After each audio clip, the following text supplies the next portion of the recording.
Good morning, students. Today I am going to discuss two very important questions from this particular chapter. Chapter number 1, stakeholder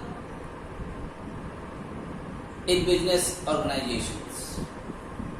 And after discussing these two questions, I am going to complete the revision of this particular chapter, and the next day onwards I am going to start the revision of chapter 2. Okay, beta?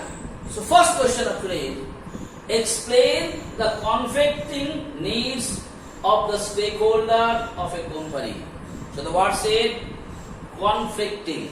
What is the word said, beta? Conflicting. This is the most important thing. Conflicting needs of stakeholder of a company. You know who are called the stakeholders. I am not going in details of that. I said those who have a stake of an organization, maybe from inside or maybe from outside, they are basically called the stakeholders. Stakeholders are those, they may be an individual, they may be a group, it may be an institution or organization, those who are interested for the upliftment and betterment of an organization, they are basically called the stakeholder. And these stakeholders are of two types. Might be internal stakeholder and external stakeholder. And what is happening? These stakeholder, one aim is common to them. What is the common aim of them? They want the upliftment and betterment of the organization. That is common. But there are some interests where both the stakeholders or different types of stakeholders are not agreed upon one point. They have some confusion, they have some conflict. Those conflicts today I am going to discuss. Point number 1, I am going to discuss the conflict among employers and employees. Now what I am going to discuss the first one? The conflict, needs or interest among employers and employees. You know the meaning of employers, beta. What are the employers? The owner who provide the service to someone else. They are basically called the employers. And who is employees?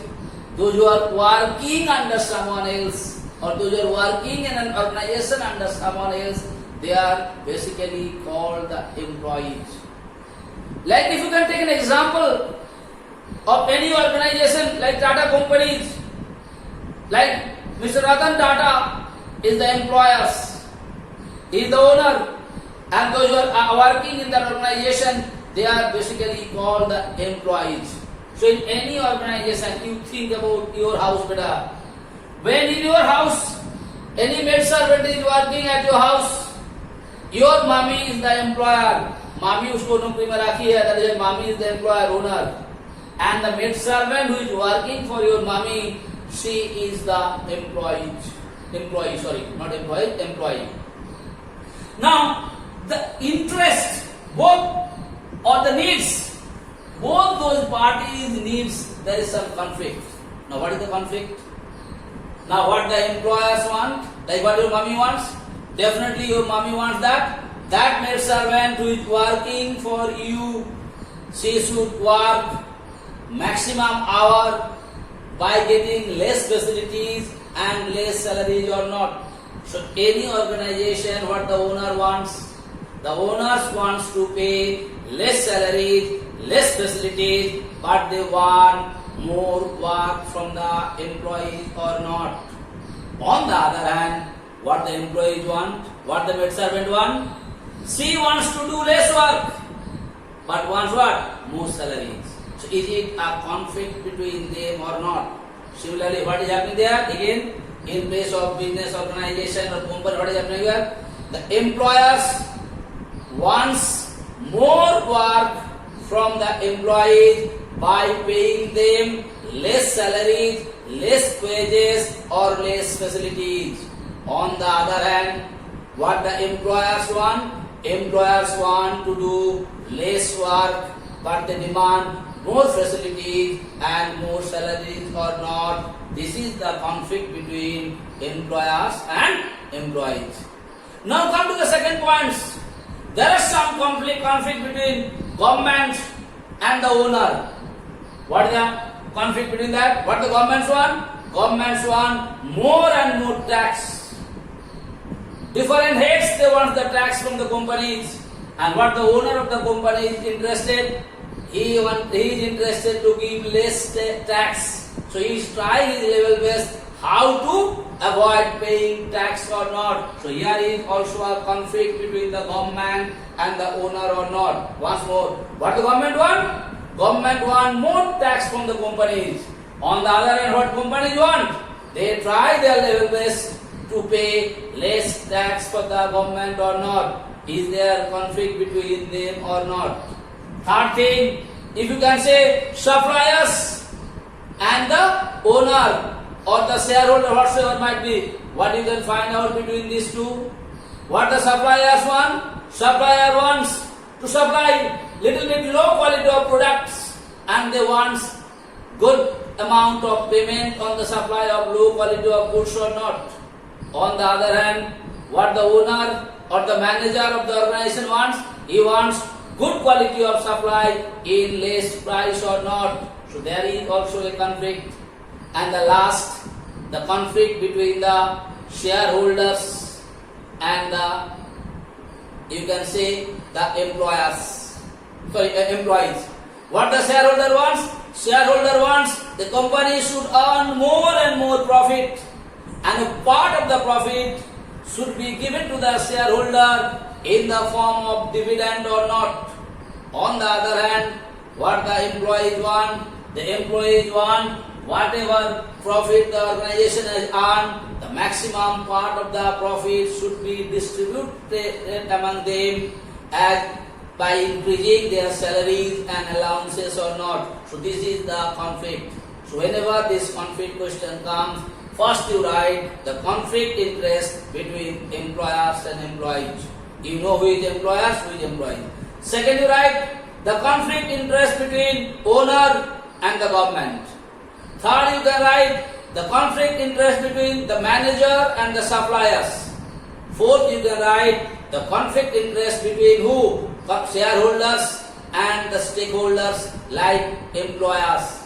Okay, or customers, whatsoever might be, you can write their conflict also. Whenever you are going to write the conflict, you must compare between the interest of those two parties where their interest is not same. That is what is called conflict. One place everyone interest is same. What is the interest?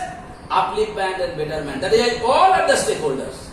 Like एक ही घर में बेटा 4-5 को भाई है, 4-5 को आदमी है. What do you notice there? All are interest that there should be that this particular family should earn money, they should build house, they should buy property. All those things are there. But there sometimes you can see there are some conflict between the elder brothers and the younger brothers. They have some conflict. What about not? So they have what kind of conflict about the needs and wants. So here also there is some conflict about the needs and wants. And I told you how to write it.